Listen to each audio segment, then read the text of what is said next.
to the moment where you are. Correct. Cameron, that's right. Being in the moment of kind of like we want to work on with folks with just that particular time of why they're there in therapy or in the meditation space. Usually we do a 5 minute one. Um, let's see if you could get started. Let's see if it shows you on yours. Okay, you could bring that down. Let's see if they give you another meditation getting started on our app. Meditation postures. I can really quickly comment because I've had a couple of mindfulness courses, not to the extent that Michael is teaching us for sure, but I always thought that meditation, excuse me, had to be focusing on your breath. And for me, everybody in this room probably knows that absolutely does not work. That's stressful for me. And Right. so you can actually be mindful with other things in the room, your hands, something tactile.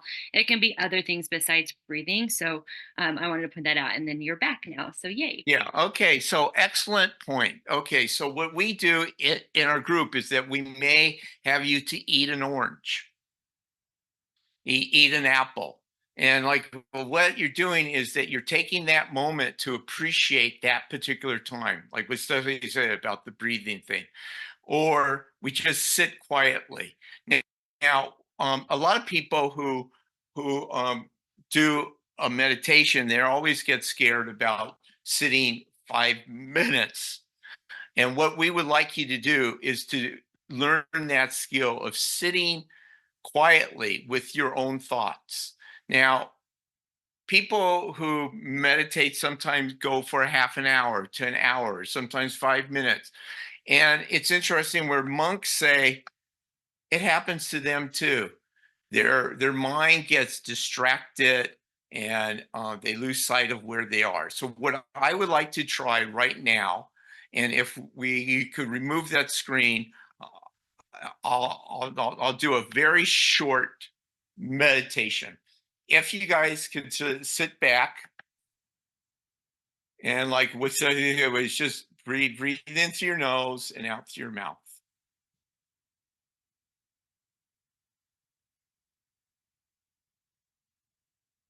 So we usually have a bell in our groups, and we hit it like that. And we would like you to breathe in and breathe out. And then take your feet and squeeze on your foot, and then release. Squeeze, and release. Take your hands, squeeze your hands, and release. Tighten up your face, squinch your face, and release.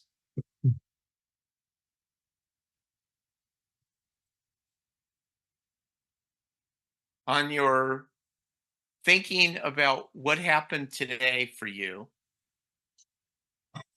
stay with that thought. Just to breathe in and breathe out.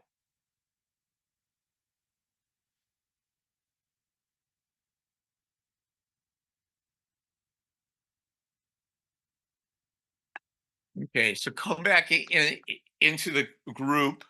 Um, that would show you a very quick mindful meditation that we do in dialectical behavior therapy. Now, I noticed that you guys were talking about neuroscience. Well, Daniel Siegel is the person who's brought mindfulness into our culture, into to taking Zen and dialectical behavior into our culture and how we do our therapy. It's a very third wave of therapy. It's called mindful based. like cognitive therapy, dialectical behavior therapy, and ACT. And we have found it to be extremely beneficial. It keeps a person focused on where they are right currently. There are a lot of apps you've heard about, like Calm.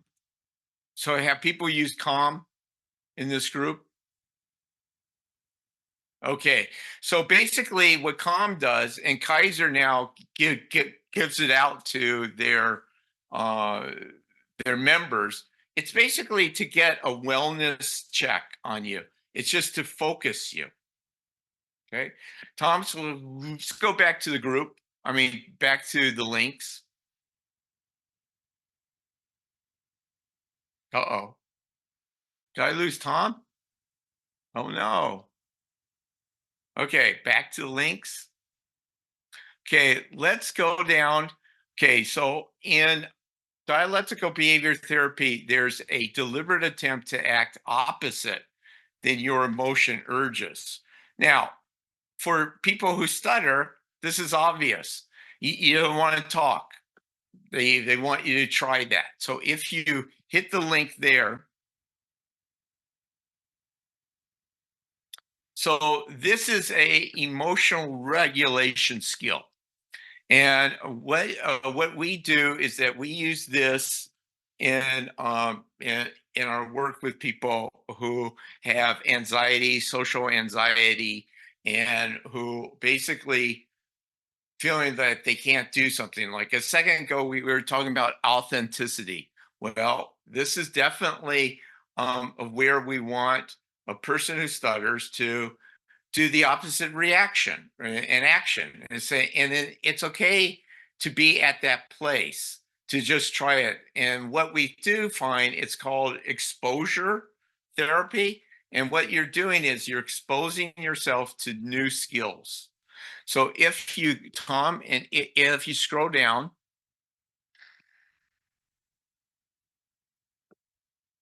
uh-oh, did I lose Tom again?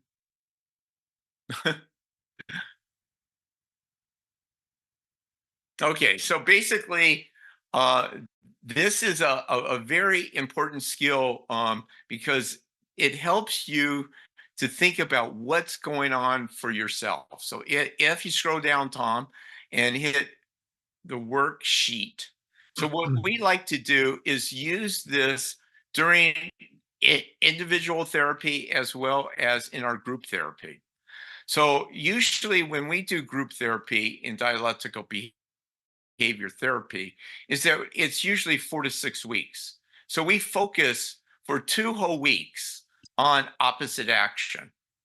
So there it is. You could bring it down, or yeah, you could prove. Oh, sorry, Tom. But if you could enlarge it, that you could see what we're trying to work at.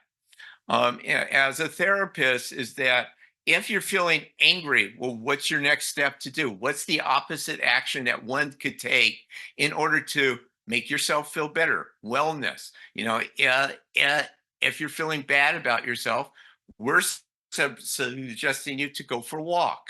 There's a lot of opposite actions that we do in daily life. Now, does this make Cameron? Okay, so thank you.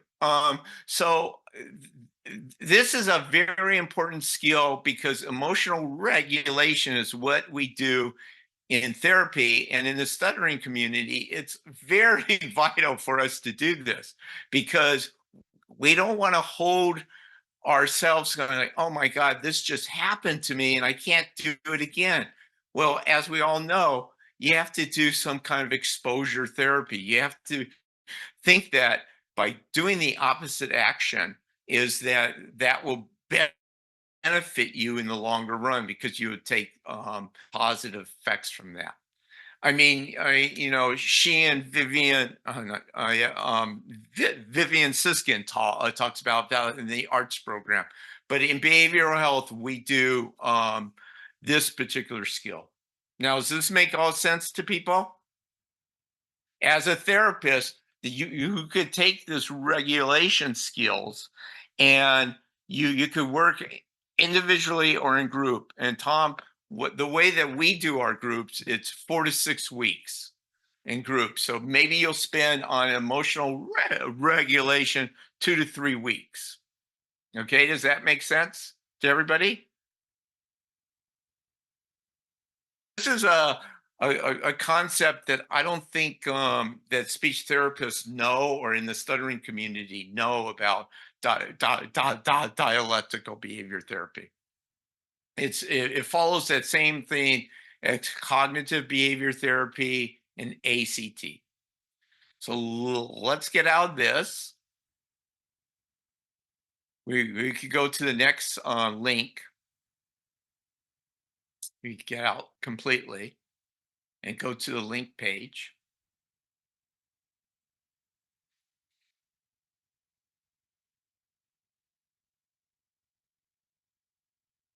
Okay. Oh, I'm sorry, Tom. Go back further to the link page that I sent. Okay. So now comes, let's bring this down a little bit more.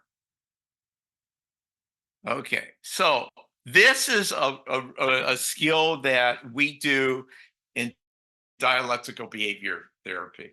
So, we talk a lot in the stuttering community about acceptance and accepting our stuttering or accepting a way that our stutter is. So if you look at what it's called is radical acceptance. So in the dialectical behavior field, we are going through this in a very succinct way. So the next phase, the fourth wave is coming, which I'm not going to get it into, but the fourth wave is actually called radical openness dialectical behavior therapy, which is a different, it follows basically the same thing, but I think for therapists, you have to go through the first stages of DBT before we get into talking about radical openness. And Tom, and to the group that's in here now, you know how we talk about authentic voices? Well, that's what it's all about. We use the term of radical openness.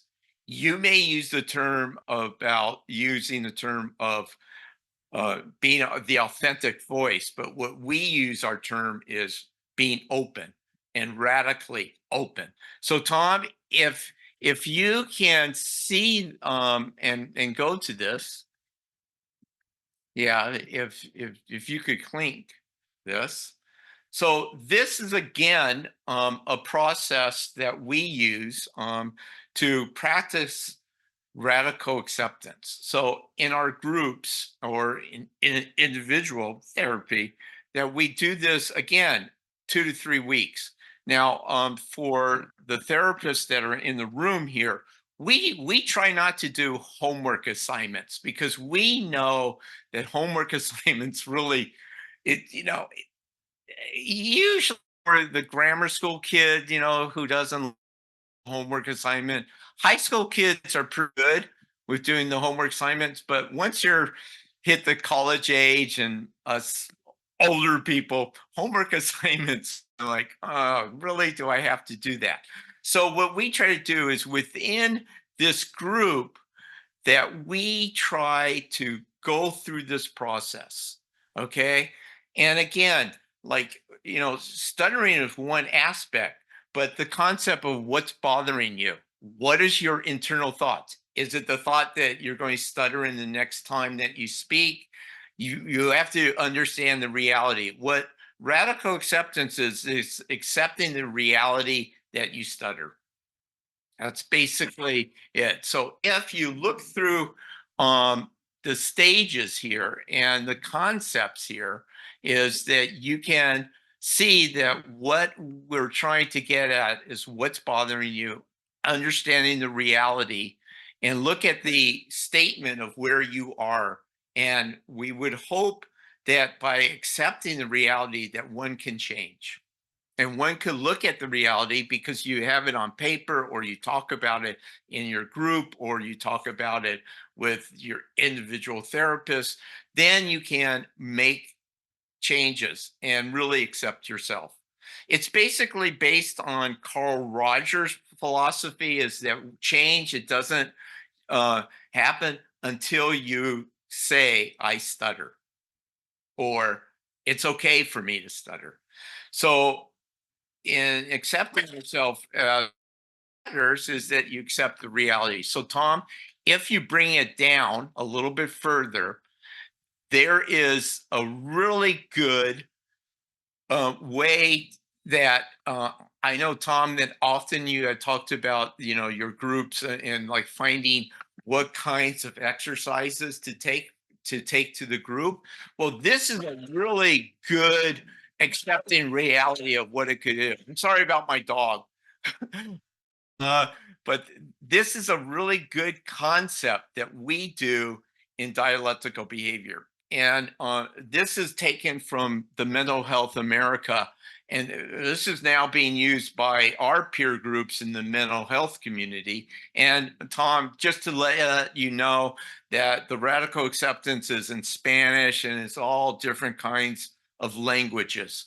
So this is really exciting. So what I try to do is just give you a preview of what you can do in a group setting and individual therapy and a group setting. So these are tools that one can use to get to that point. It's really exciting because we have a pretty good success rate of 75 to 80% in using these kinds of skills for folks who have social anxiety and depression. Of course, in the therapeutic world, this is one of the three things that we do: CBT and ACT. Okay, does this all make sense to people? You could ask me questions about it. We have found it to be very successful with our clients. And what's so nice about it is that you could, you know, Cameron, you could just, the academic world, you could just go to dialectical behavior therapy and you'll have some academic papers about it. Yes, this is out of Mental Health America.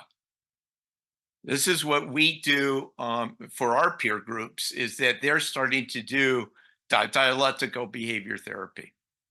So, okay, so it's really exciting to let me say for the stuttering community, because you're doing now, CBT, the acceptance commitment therapy. So that's the reason why, Tom, I wanted to just bring this into your mind about what we also do in the behavioral health world. Okay, so Mental Health America has all these screens and worksheets for you, so it's a really good thing to have. Also, what Mental Health America has, which I'm just going to say for the therapists in the room and for the clients, they also have mental health screening. So if you take a mental health screening, that to make sure that you give that information to a professional. For example, when I've done screenings in the stuttering community, I often find, so I just do anxiety screening, and I often find about 65% have a moderate to severe anxiety. And what it is, it's around talking, which is makes sense, right? I hope for me, and it makes sense to be having that authentic voice. Okay, so I'm going to move from here because I've got something else to share with Tom and the rest of the group.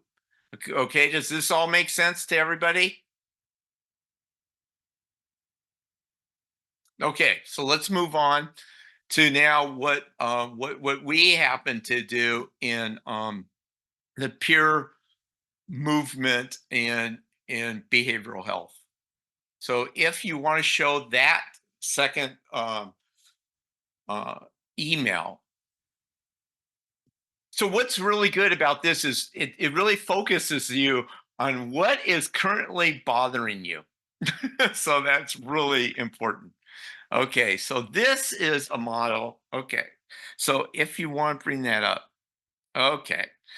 Okay, so let me give you a little history now, so you could to understand this.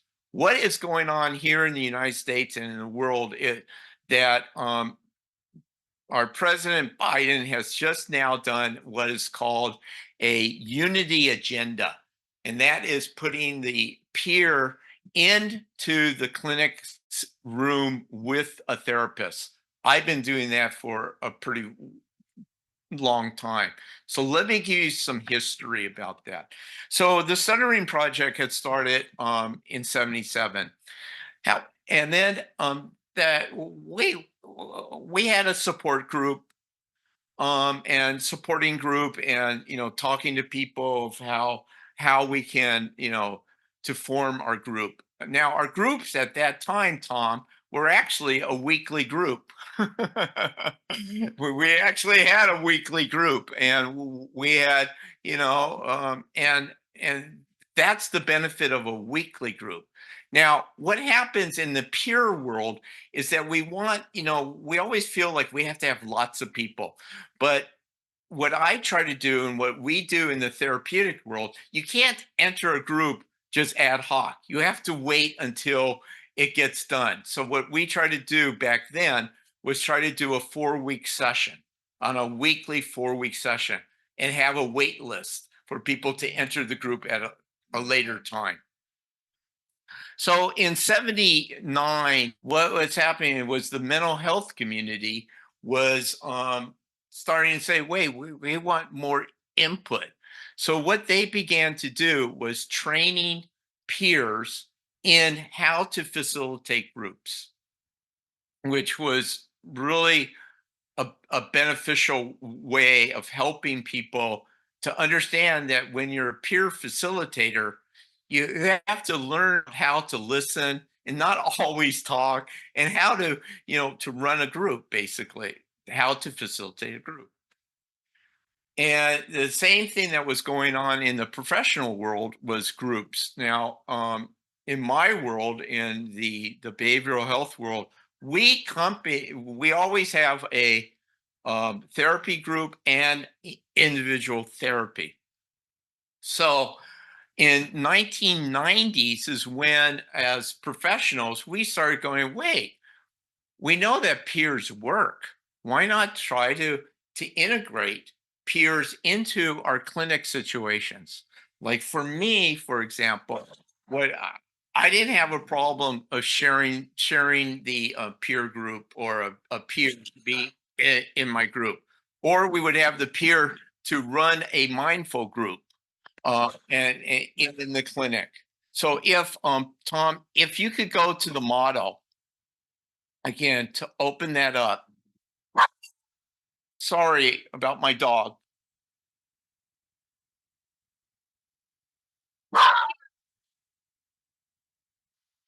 Oh yeah, did we get to resolution? Okay, so oh no, sorry. Can we move back? Go back? You were denied. Okay.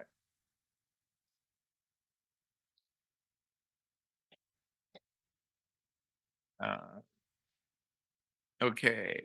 Is there can we open?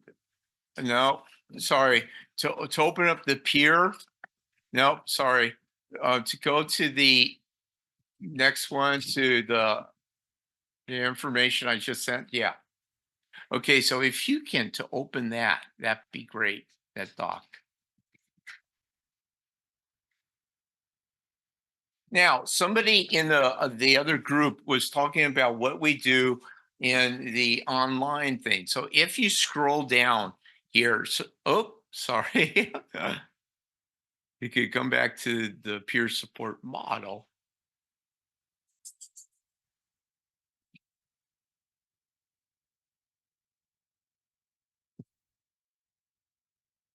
Oh, if you could bring that to the preview, Tom, that would be great if you're able to. like what you did before. Okay, do you want me to click on this one, Michael? Yeah, click on that. Okay. Oh, shoot, it still gives you that. Okay, so let's just talk through this, okay?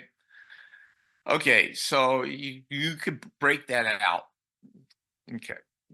So or just, just to bring me onto the screen. That yeah. Yeah, the preview, Tom. So if you could hit preview. Let's see if it gets. Yeah. Okay. Excellent. Okay. So in my world, and why does it jump back to that? It doesn't keep you on that on that dock to preview, Tom? That's just making the screen bigger. This Yeah. is the preview. Yeah. Yeah. The It's just preview. bigger. Yeah, Yeah. this is the preview. Okay. So is it on? I can't see it. Can't see it. Okay. Let me try this again. Okay. Okay. So Okay. So there it is. Okay. So what we do, the concept is called affirming peer counseling. And Tom, this is so we believe in training our peers in order to have a better access for individual it's called affirming peer counseling. So if you scroll down, like somebody asked about online, well, this gives you a really good one-to-one group peer support. This gives you a really good idea about what we do in the behavioral health world, how we do. So our term that we use now is peers. So if you scroll down, so face-to-face online is what I think somebody from the other group was talking about. Well, what do you do with the online thing? And this is what we do. So this is what we do. We try to teach our peer facilitators and train them how to become peer facilitators in the group. So if you scroll down some more, okay, so what is going on in the world basically is that now we're integrating peers, Tom, and what that basically means is that somebody from the clinic, that we would use that person from the clinic who has gone through the therapy in that clinic, so they'll be knowledgeable about the clinic. And I would often have the peer to co-facilitate with me in the group. Now, Tom, you might be interested to know, or the group might be interested to know. So if we do the individual therapy, like CBT and DBT or ACT, we're having 70 to 80% success rate, or the effective treatment. However, when we include in our therapy session a peer, we're looking at sample sizes now at 80 to 85%. Like we all know in the peer world that it was that it's beneficial to have that lived experience, to be shared. So as a therapist, I'm sharing the skill levels. And as a peer that's right next to me is sharing their lived experience. So after you see here, the group is co-facilitated, often involves a professional health services. In my field and in healthcare, this is the way that it's going on right now. And with President Biden, with the unity agenda, is that peers are now being placed into the clinic situation and is helping us as professionals to make the therapy situation so much more effective. And that's one of the reasons why we're asking people to, seek treatment. Go see your therapist, because now we have, a very holistic situation. And this includes for parents to be in the group too. So the therapist is a therapist who has skills, and the parent has their lived experience. So Tom, we do this in our group sessions. And again, it's usually 4 to 6 weeks and you can't just come in. You have to be in the weight room, basically. And it's usually about, 4 to 10 people that we have in our groups. Of course, if they're couples, we have, of course, we accommodate that too. So do people have some questions about this? Because this is definitely maybe new in the stuttering community or old, but it's basically, we have moved from just the support group now to into the clinic situation, not from somebody from the outside, but actually from the clinician who determines somebody in the therapeutic setting in order to help out. I mean, they could be called a mentor or a peer.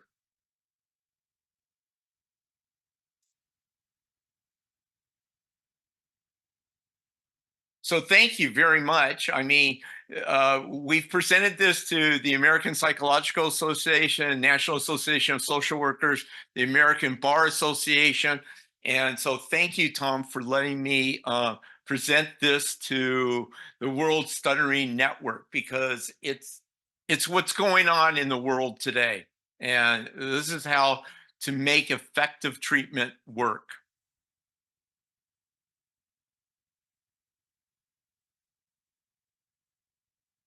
If people have some questions about it, it's great. Was this something new to people, or did you like it? You're going like, Mike, or I mean, is it something like, again, we're trying to expand this whole field of holistic thinking, and by including the therapist with with somebody who's gone through your therapy to work as a peer, parents and anything like that. Okay, yeah, Steffi. Hi, it's been a pleasure Hi to again. see you. I just wanted to comment that my brother, who has stuttered since he was 6, and can openly share this, he did DBT recently, and it absolutely revitalized kind of some of his thought Oh, work. Yeah. And so I hold DBT in a high regard, but absolutely did not know this much detail about it. So yeah, for sharing with us. yeah. Thank you. Yeah. I mean, DBT is becoming more and more so in our community in behavioral health or in mental health, is what you. But that is something that, Tom, we're finding it to be a very effective way and down to earth. You know. Yeah. Next. Thank you very much. To know that DBT in the stuttering community, can be effective. Yeah, camera. Yeah. Thanks, Michael. Really Yeah, interesting. absolutely. Really interesting talk. I look, I count dialectical. Well, I was going to dialectical behavior therapy as a game changer for me. But I need to put that in context. I knew nothing about this therapeutical approach Okay. when was it? It was about 15 years ago. I started going up and talking to strangers. Yeah. And that is based, yeah, and I see it now as I was doing a version of dialectical behavior therapy by putting myself in a dangerous situation. And I had a daily practice of going up and having a conversation with a stranger. And yes, it was a complete game changer for me. It changed everything about the way I saw myself and the way I saw the world around me. Yeah, it's been brilliant. So this sort of therapy is, I think for at least some people who stutter, it is a potential game changer. Well, thank you very much. And I'm glad that we can talk about it, as a part of this whole concepts. Thank you. Yeah, the action is a really clue thing called exposure therapy, basically, and it's about the emotional regulation to that. So what you did is if I was your therapist, that's what I would say, Cameron. So what do you want to do? Get out there. Well, that's what you're doing. And on Tom, that often that you comment about Toastmasters. Well, actually, that's what we're also suggesting. This whole thing what Cameron was talking about, that is that key thing about opposite action of, doing what you're afraid of doing, and you're exposing yourself. So, Michael, first of all, thank you for a fantastic presentation. I've got a question for you. Yeah. So how could the support group leader, obviously not a trained professional, but how could a support group leader incorporate some of these concepts into their own support group, monthly, bi-monthly, whatever? Well, okay. So what I would suggest, the way that we do it, and the way that NAMI does it, and in our world, in the mental health community, is that we do trainings. So what I would see would be World Stuttering Network to say, hi, we like to do a training to train peer facilitators in order to accommodate you. And what we can do is, if you want me to help out, I'm glad to help out, Tom. But it's basically a whole session of training, like the way that, the field is booming in my field. Like, for example, NAMI does a 3-week session, to train people, and what you could see is that if you're able to train people, that we could enter into the with a speech therapist.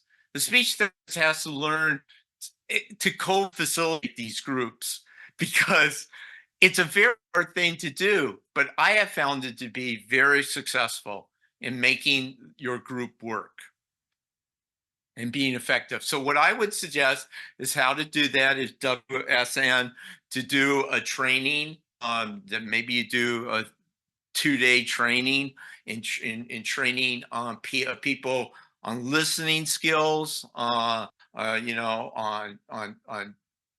now here's the catchphrase. In my world, Mental Health America, they actually train people in DBT, like what Cameron was saying. So, so I don't want to train people, but you could give them, the whole concept about exercises and teach them skills about, it's very important to say 4-week weekly sessions, because that's what basically we've found to be very successful. And so WSN can do a training to train peer facilitators that can be either on their own or in the clinic situation.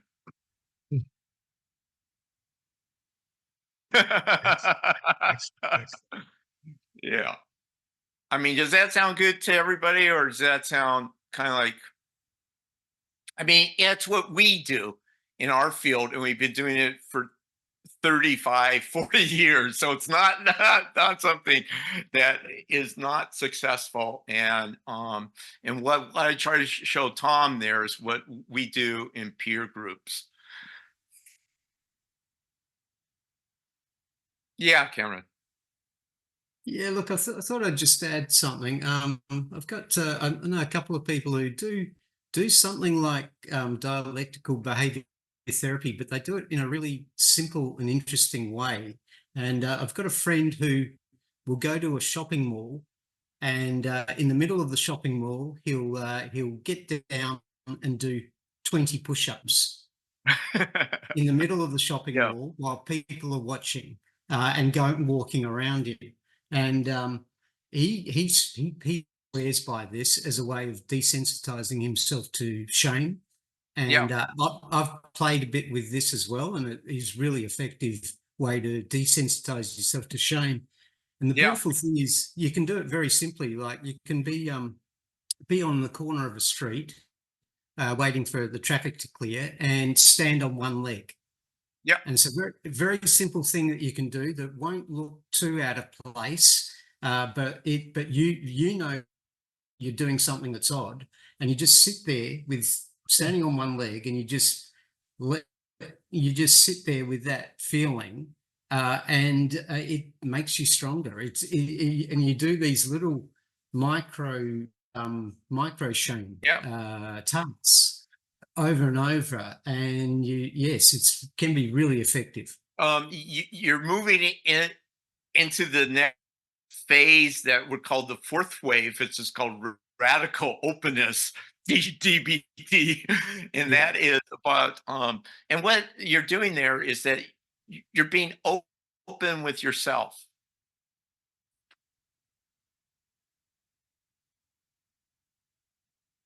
Yeah, it's sort of like you get to a point where you think, well, why not experiment? Why not just, I've got one life. Why not just experiment with it and see what happens? I mean, what's the big deal? You've only got one life. Just take a few risks here and there.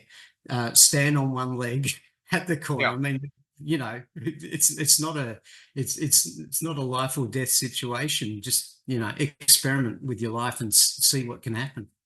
I agree, and plus that goes on to radical acceptance. So that teaches you saying like, okay, this is where I am. It's okay for me. We have a couple questions in the chat box, Yeah. Michael. Oh, The I'm first sorry. one, Yeah. are these handouts open source? Yeah, which means that you could go to the Mental Health America and get them. Okay. Yes. Now, I mean, of course, in my field, if you're not trained in DBT, we would like you to at least know about it, and rather than just using the exercise, at least go through it with your group or with people that you feel comfortable in doing. Tom, the nice thing about it is those are the three phases that we use: mindfulness in the beginning of a group, and you were talking about what we could teach or what you could teach is that you could just do a mindful exercise for an hour once a week for 2 weeks. Just learning that and how that feels. Okay. Okay, we get another comment. Yeah. I've been listening to lectures on DBT over the past year and finding so many areas which relate to the needs of many clients who stutter. Yeah. Lots of overlap with arts, as you Yes. mentioned. Yes. Absolutely. In fact, so you have to remember that we started doing this in '95, is dialectical behavior therapy. So we're talking about it's been around a pretty long time now, and yeah, I mean, like I mentioned arts because she does the avoidance reduction. Well, that's a very, very similar thing to the dialectical behavior therapy in the behavioral health world. Okay. What are some good academic papers to read on dialectical behavior therapy, Mike? Well, I would suggest you just go to Google dialectical behavior therapy and look at of what they do and what they don't do. And it's now the concept of dialectical behavior is in this umbrella group called cognitive behavior therapies. And like I tried to mention to you before, CBT, ACT, and DBT are all rolled into that. I specifically did DBT in the mental health community is because my clients were suicidal. But I mean, I knew that DBT has, grown so much, and it now deals with anxiety, depression, social anxiety.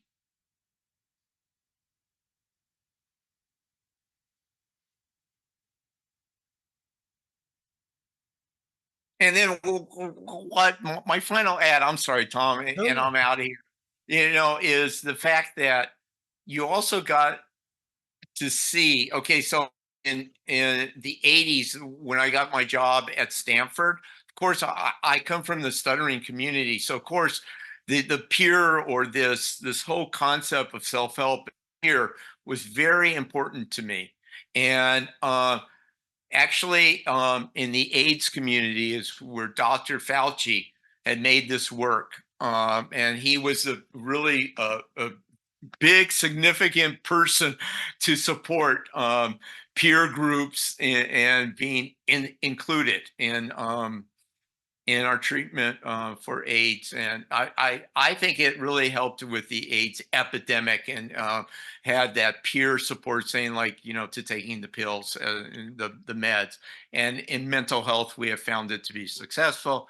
And Tom, we're doing it now in substance abuse. So think about AA, but so we've taken all those things and we've integrated it into our therapy world. So. Okay. Okay. Awesome. Michael, thank you for the presentation today. You are an icon in our world stuttering community. Always a pleasure having you part of StutterFest. You're the godfather of stuttering support in the United States. Well, thank you very much. That was very sweet of you. And hopefully that if you think about it, we could do something about that. Your facilitation. Okay. Thank you very much, everybody. Final thoughts for the group, Michael? Oh, I think, come on. It's been so cool to see. I mean, I'm 71. When we started this thing way back in 7, grow, and look at it today. Yeah. I mean, you're doing StammerFest all over, or StutterFest. StammerFest is English, but I mean, it's all over the world, and the internet has brought people together. And what I liked about, the safe space is that that's what's happened. And the acceptance of stuttering is a part of that. And for me, as kind of like, we went top down, meaning, the ADAA talk stuttering to prevent, the discrimination. We have the Individual Disabilities Act for schools. So stuttering is commented quite a bit as a speech disability.